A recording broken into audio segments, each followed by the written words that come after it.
เสียงเท่านี้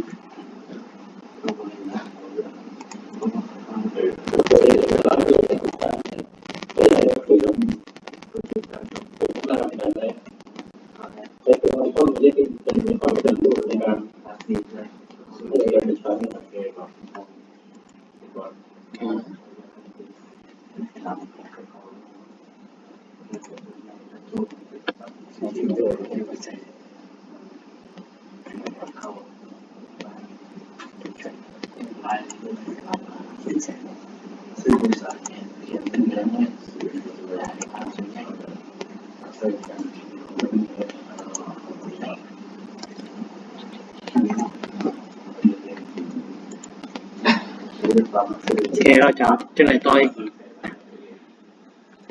จะบุญหนึ่งมันจะถูกเลยใช่ไหมได้ท่านเลยเนี่ยใช้คนเทียบกันได้เรารู้ว่าตรงนี้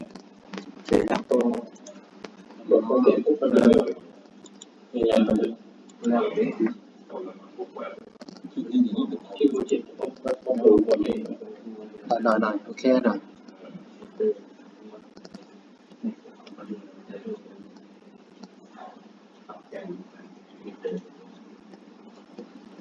เช่นเดิมนะวันนี้เราตอบเช่นเดิมเรื่องนี้ไปแล้วครับวันนี้เรื่องไลฟ์นะไลฟ์ชื่อของตัวเอง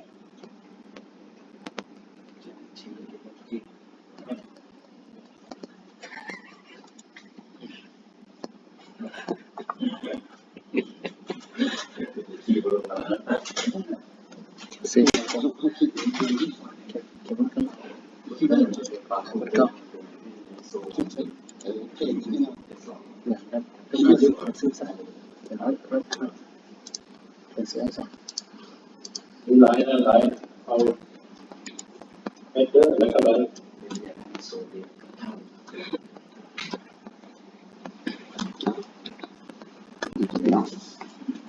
ข้างกันบ้างจะยังไงหนึ่งเลยแล้วก็ฟุตเตอร์ชอบฟุตเตอร์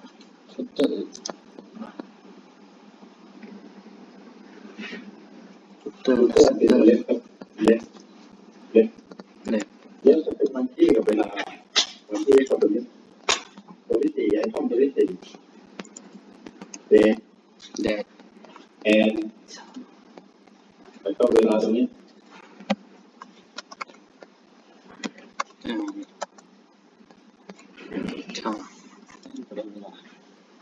ติ๊กใส่เวลาเขียนเอาปะติ๊กใส่คนนี้เวลาตรงนี้เราจะที่หา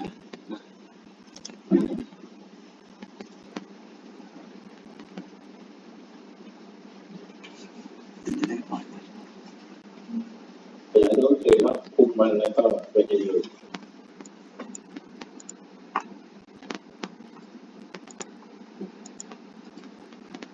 ตัวเล็กฟุตเตอร์เนี่ยฟุตเตอร์ที่เราใช่ไหมนี่ก็ฟุตเตอร์เซนเตอร์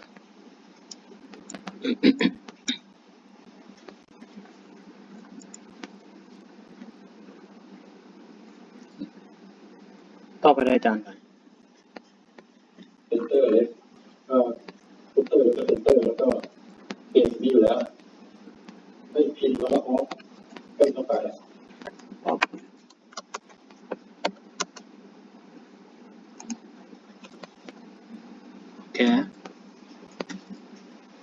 ล้วก็ตัวนี้แน่นอนเปลี่ยนตรงนี้ตัวที่สามมันจะมีเปลี่ยนตรงนี้โ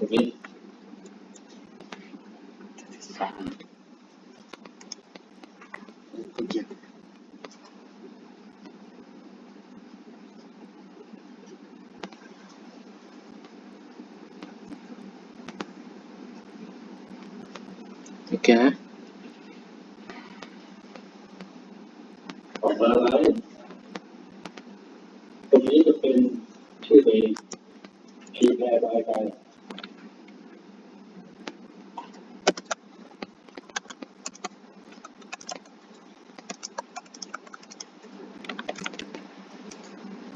พอใช่ เราต้องปรุงใหม่เพราะตัวนี้ก็เป็นเราไม่เป็น to the cell that prepared by the body. In the head, prepared by the soul. Prepared by the soul. Prepare. Get the point. Time for that.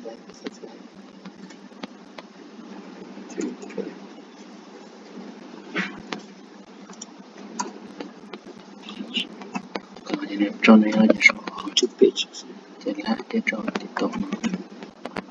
不得照得到，可能呢，到了呢，还这个时候，大家，那还不能这些到不了可能我得背了。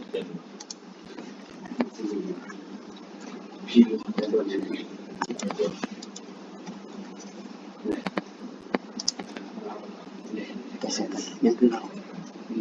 这个都八个嘛，来，来，是还是？你来，是还是？我，这还挺好，在在，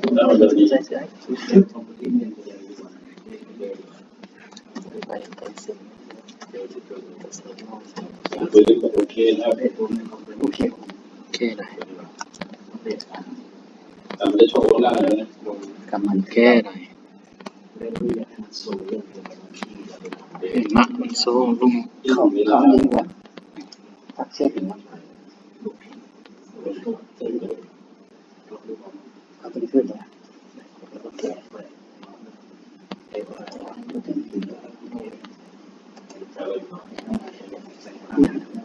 คเขียนนะ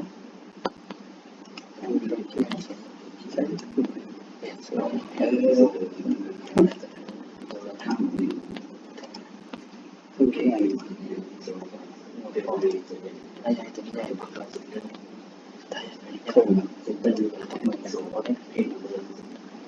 เดี๋ยวสองเดือนเราดีว่าเองออกเส้นว่าแล้วไปเรียนที่เราเรียนสบายที่เราคิดเรียนสมัย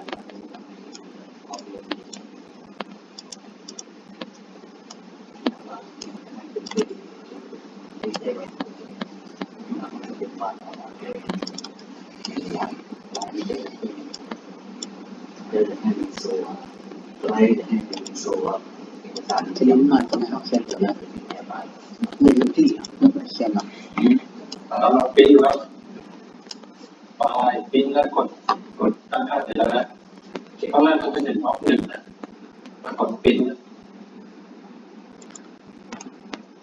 หนึ่งวะตั้งชื่ออะไรที่เรา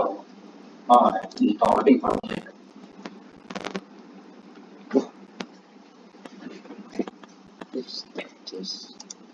เป็นระเบิดเจ้าบ้างไหม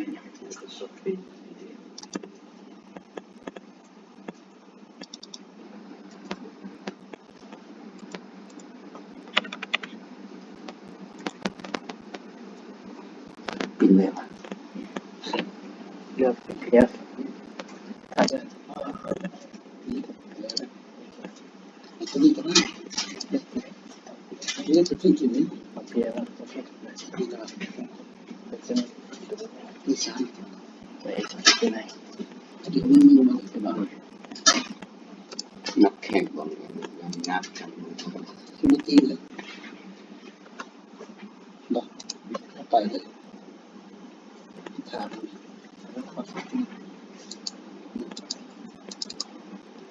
ต่อไปมีใครไม่ได้อันนี้ไหมครับ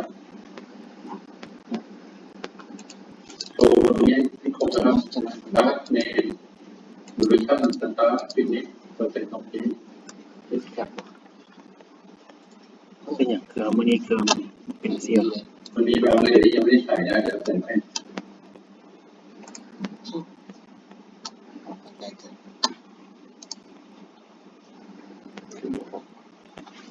คนที่ไม่คนนี้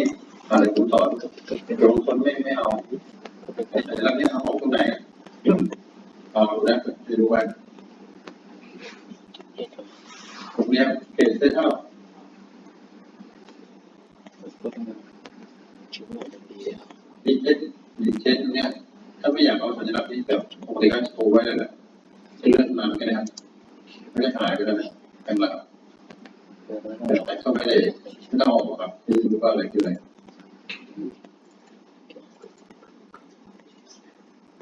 ที่อื่นก็ไม่ต้องทำอะไรเนี่ยผมก็ทำได้แล้วตัวนี้ก็เป็นบางบ้านกระดาษที่ชอบตัวแต่ที่เราไม่ได้แล้ว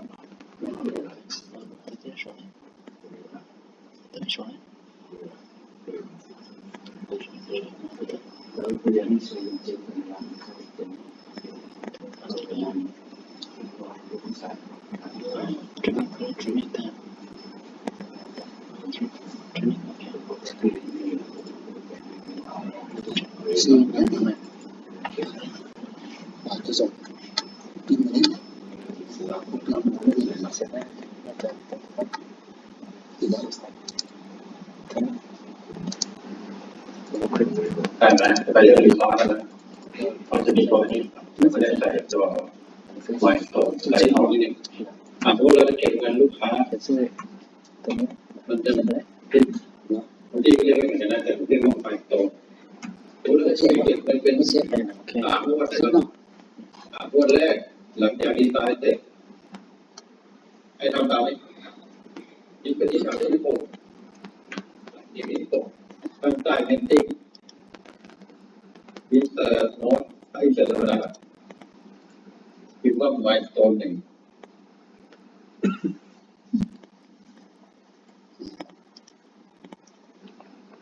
ครับafter ดีไซน์ของที่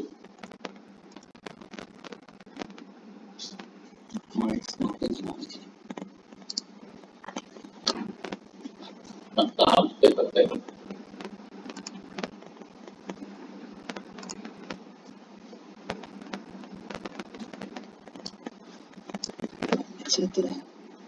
So your application it takes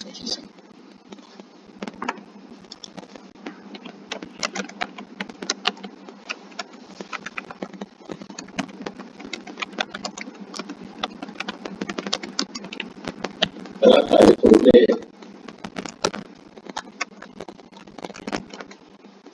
เสร็จให้เราเปลี่ยนเดี๋ยวนี้มันเป็นเลเวล2ให้เราเปลี่ยนมันเป็นให้มันเป็นเลเวล1โดยการเอาเดนออกมากดชาร์จแล้วก็เอาเดนรูป2แล้วไม่ถึง2ครับแล้วใส่ในความสัมพันธ์ก็คือหลังจากนั้นตีจะต้องเก็บตังค์ก็ใส่เลข15set application to be text one này cái icon to insert cái cái tích cái đường cái phím cái thân để chấm dây nó là những cái này kèm milestone ที่ได้ออกที่เลยครับ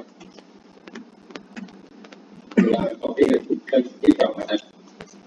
milestone ออกที่เวลาเนี่ยจากไม้ต้นของกำลังการติดตั้งเสร็จตามด้วยเลยครับเรียนแต้มเนี่ยอันนี้ก็เราจะที่กลับไปเป็นมาตรงกล่องที่จะต่อของตีนี้ตามที่การนี้60จากคือเราจะดูเอาง่ายคือเราเขาเล่า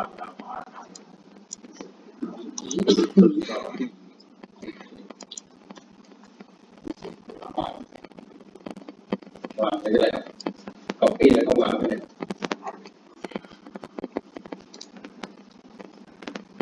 ที่ขวาแล้วcopy ติดตรงกับขาเลยรู้เลย 30% เราให้ตัวดูแลเสร็จแล้ว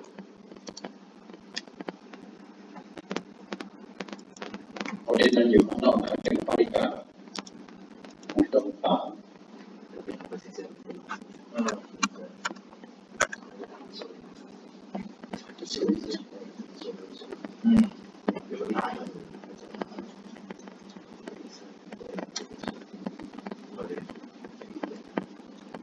ต้องแก้ลิ้นด้วยนะ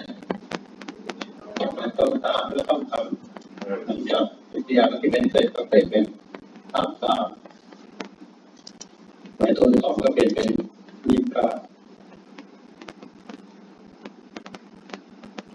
documenting document milestone adapted by to milestone 1 when you under check for fabrication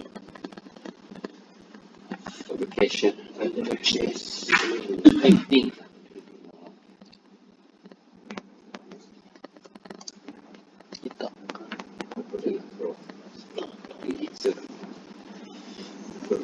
train milestone ดูเข้าใจว่า3milestone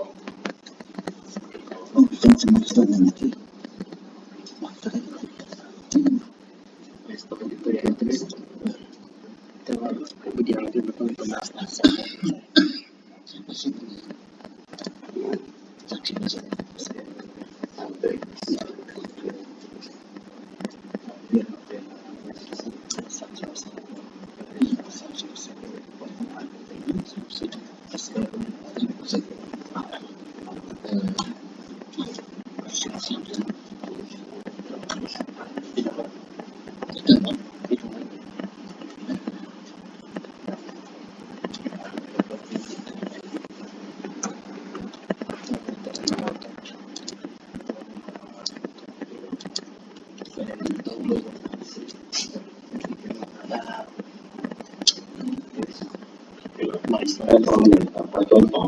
milestone 2 นี่ใส่แค่milestone 2นั้นโยขอ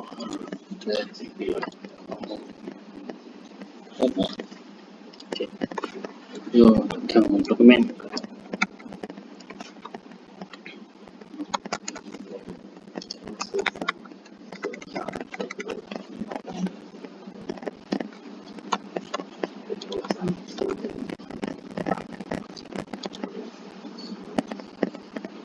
ตัวของมันนี่หว่า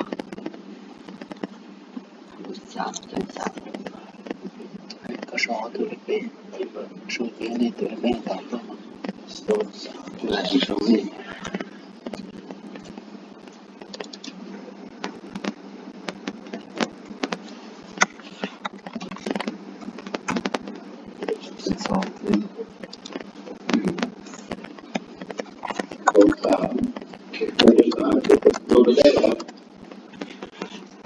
คือช่วงแหละ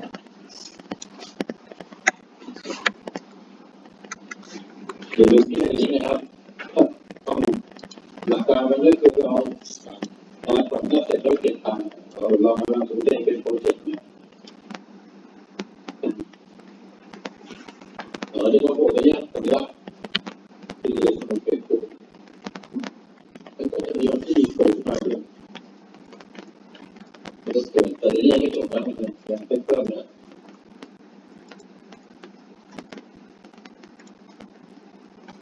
เป็นเพิ่มแล้วทีนี้เราโชว์โน้ตโชว์ตัวบางฉากแบบนี้ครับอาจจะได้ชัดเจนว่าเป็นเกิดต่างกันเรื่องแต่เราเอาแต่เสร็จแล้วกันครับคุณให้ถูกเราเลยเวลาเราใช้ตัววันนี้ตรงนี้ไปมาที่โต๊ะเนี่ยนะครับ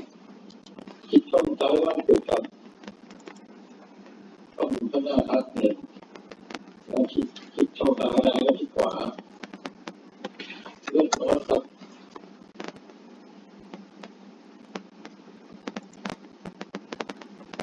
โน้ตเสร็จก็มาที่ช่องโน้ตอะไรก็มาโน้ตเหลือ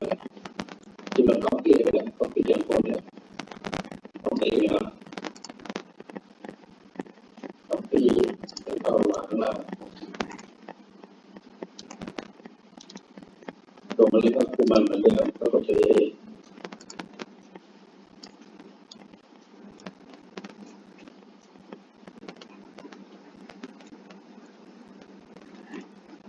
โอเค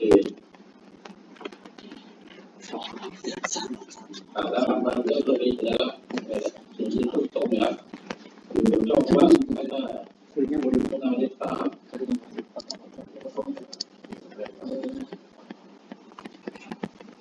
จำสุดท้ายนะ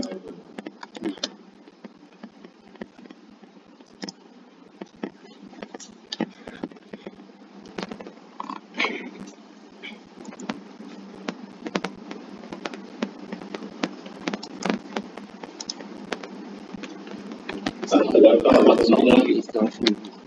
Ja, schon da, потом dauern wir das. ให้เราศึกษาที่ตัวเองของเป็นภูมิให้เป็นกระดับที่เฉลี่ยที่สุดท้ายนะแล้วก็คิดว่าออกแบบว่าเราจะคิดว่าประเทศครับแล้วก็เลยต้องเปลี่ยนเป็นตัวเองเพราะตอนนี้ตามโจทย์ก่อนแล้วก็เองเป็นไม่ถึงว่า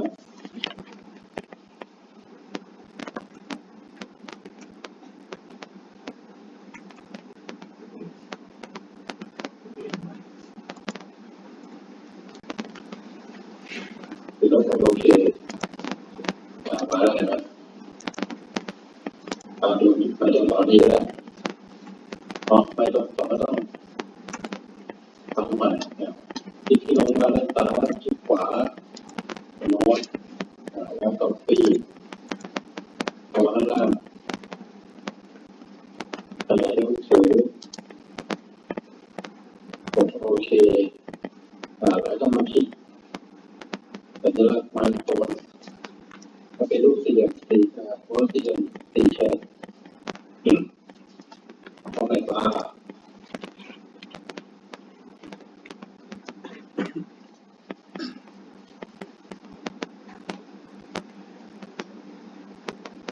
โอเคเราจะไม่ทำนะครับทั้งหมด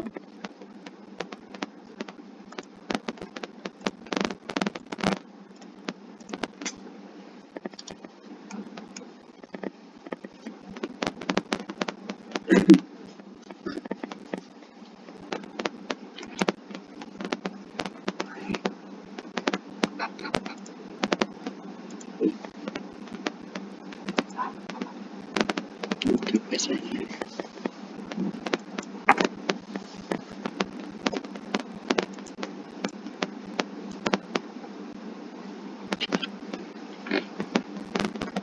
ขั้นตอนนี้แม่นตอนเรามาร์กให้เขารู้ว่าต้องการเก็บเงินส่วนใดส่วนหนึ่ง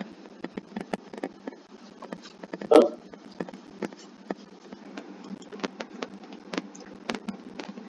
ให้ทั้งลูกน้องเราทั้งเจ้านายเราได้ลูกค้าได้หมดครับแล้วก็เติมเลยได้มีแน่ประเด็นเนี่ยอาจารย์ลองเฮ็ดใหม่เองก็อาจารย์เฮ็ดใหม่อีกแล้วแต่ตัวอย่างว่า milestone ตัวนี้ piano ไม่ได้ตัวลงใหม่แล้วมันใช้ลงนั้น นะ ที่ลงเลยแล้วเราทำได้นะมันจะเป็นขึ้นใหม่ นะ มาเลยเต็มครับไปตัวสาม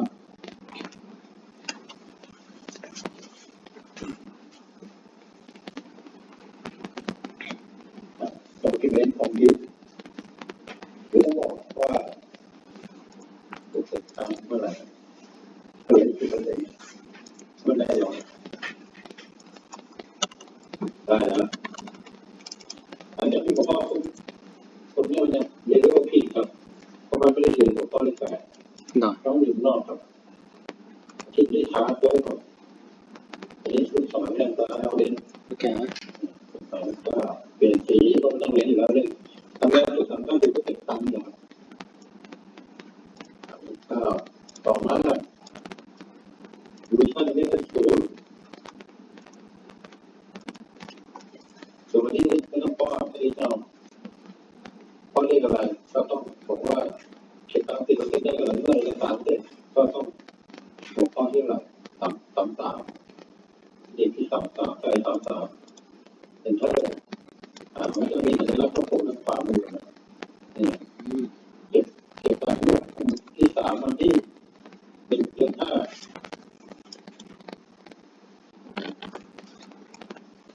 บอกว่ายังไม่จบเพราะว่าต้องมาว่าตัวนี้มาโชว์ของด้านสัญลักษณ์กราฟเราการใช้เราใช้โน้ตครับที่ด้านทำที่ว่างๆซ้ายสุดคลิกขวาโน้ตตรงนี้เราไม่ต้องคลิกเราไปเข้ามาเลยจับเนี่ยคลิกขวา copy ที่ว่างๆคลิกขวาวางแล้วตรงนี้เราเล็กกันลงมาอีกแล้วกดปุ่มมาแล้วก็กดตัวเอง14เลยนะกดโอเคแค่นี้เราก็จะมีสัญลักษณ์สีต้นผมขึ้นมาต่อมาผมยังไม่มาโชว์ทั้ง3มือนะให้เราจิ้มซ้ายแล้วเป็นรูป2ตีแขนนี่ครับก็หมายโม้แล้วก็คลิกขวาพร้อมเลยก็คือเราต้องเอามาโชว์ด้านซ้ายเล็กก็เอาไปโชว์หลังโน้ตครับเราตั้งโน้ตไปแล้วโอเคแล้วลองทำตามดูทำแล้ว3 ครั้งได้ทำได้แต่จริงๆสีประมาณนี้นะแขน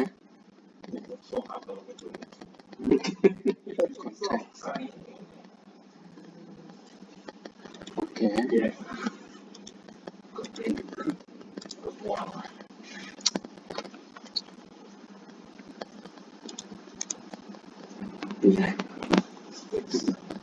ลงจะไปจะไปลงกับเยอะถึงปีแต่นี้ว่าฟังไปอันนี้แล้วเข้าตรงนี้ก็เข้าไปสี่ติ๊กโอเคติ๊กโอเคแล้วก็ตัวนี้มีใจตัวนี้มีตัวนี้เก็บนี่นี่ก็คือคอนแทคสัญญาคอส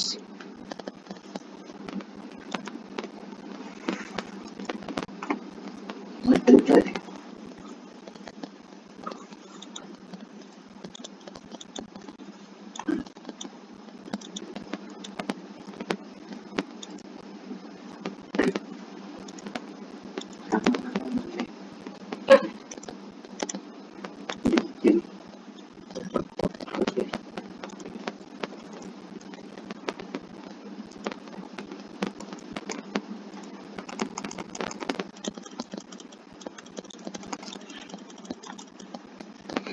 นี่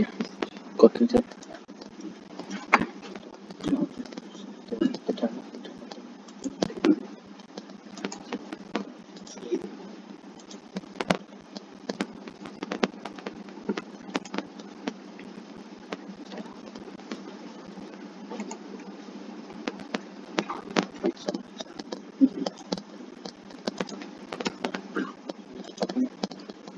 ที่สุดนี่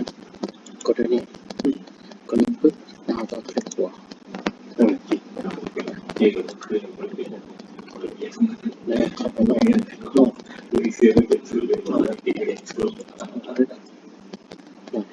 ก็copyไปตรงนี้ copy ซื้อตรงนี้ก็ที่สี่ใส่เราเองแล้วเปลี่ยนเป็นฟอนต์ง่ายๆกดตัว A ก็เป็น14ก็โอเคแล้วโอเคแค่วันนี้มาใส่ตัวนี้2เนาะตัวที่เราจะยัดเข้ามาตัวนี้หน่อยตัวนี้กดวะกดขวานี่หรอ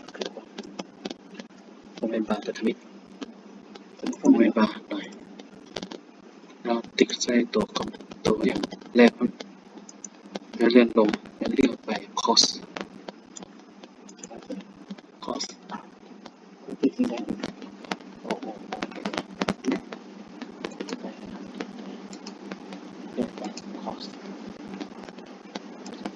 ก็ที่ไม่ได้ที่ไม่อยากแค่แค่ว่าต้องต้องเก็บตัวเองจะฟ้องเป็นหมดดีที่ทั้งหมดไม่คือกันจะตลิงตึงนะน้องน้องบริเวณนี้เป็นน้องข้อเรียกโมเมนต์มาหน่อยจะเจอกับเป็นพลิกก็เรียกว่าเป็นข้อคอส อันนี้เราตั้งเส้นเบสไลน์นะครับเบสไลน์โอเคนะครับเส้นสมมติตอนนี้มันจะมีเส้นว่าไปอยู่ที่โอเคใช่ไหมทำไปอันนี้จริงแล้วการสร้างเส้นรายงานเส้นเบสไลน์หรือเส้นเบสไลน์พออันนี้พอที่จะไม่พอตัดต่อที่แรก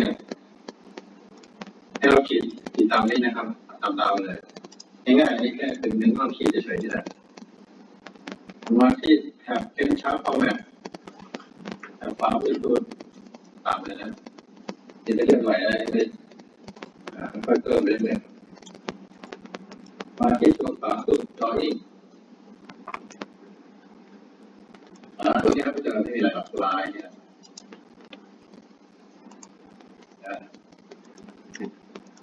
จออีกแล้วก็ลาย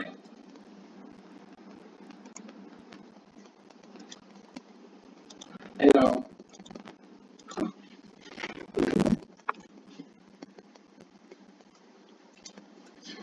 ที่ครับสายขีดสองครั้งเนี่ยขีดสองครั้งนี้ครับพอดีหน้าจอไม่ตรงนะที่ได้บางอย่างจะจัดทั้งหมดขีดแล้วปล่อยไปครับแล้วก็อยู่ประมาณว่าให้เป็นที่หมายบวกออกเลยแล้วก็มันยืดครับให้เป็นที่หมายบวกออกนะก็ดึงเป็นมันยืดที่หนึ่งเราใส่วิธีสี่ด้วยครับ